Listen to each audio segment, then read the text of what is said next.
guys! Ngayon, ipapakita ko at i-test natin ang TP-Link 300 Mbps wireless router na nabili ko.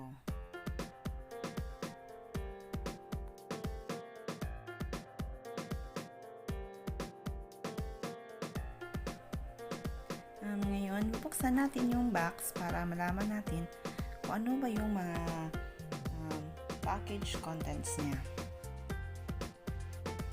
Inside the box, ito yung manual, installation guide,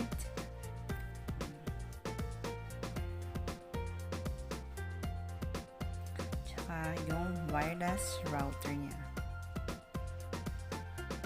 Plastic lang siya guys. Tsaka yung Ethernet wireless cable.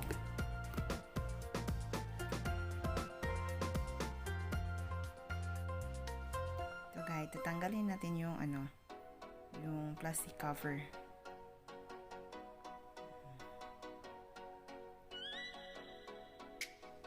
Tapos yung antenna niya dalawa. Expandable.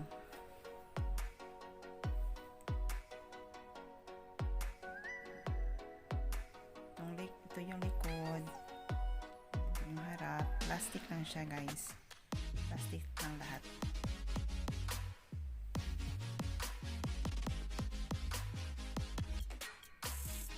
Tapos ito yung cable na Ethernet cable na gagamitin para kumonect ka dyan, kumonect ka sa source ng internet mo. Pero sa akin, since malayo yung yung pagkukunan ko ng internet sa kabilang bahay pa, kaya bumili lang ako ng ibang cable na papunta dito sa amin.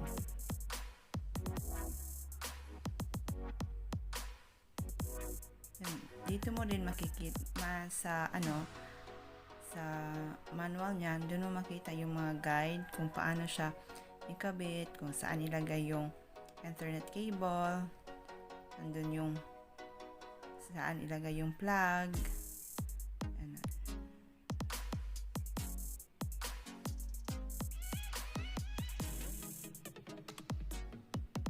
Ito guys, ito yung binili ko na cable kasi malayo yung pagkukunan ko ng internet namin, kaya bumili ako ng mahaba. Connect siya doon, tsaka guys meron din pala siyang kasamang yung power cord niya. Ikabit natin siya.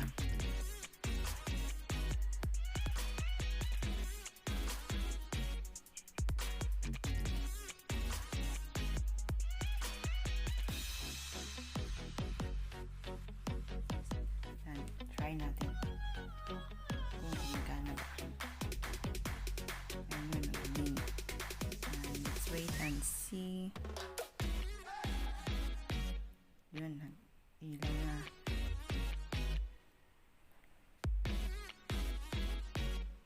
Meaning may internet na siya guys. Oh, nag-orange. Let's wait guys. Magko-connect din siya.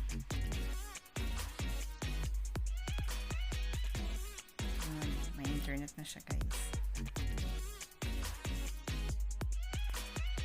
At ngayon ay speed test natin siya kung may internet na ba tayo.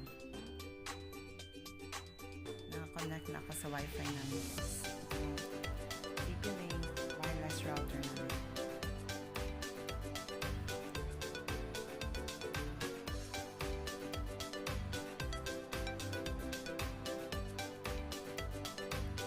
Internet na guys.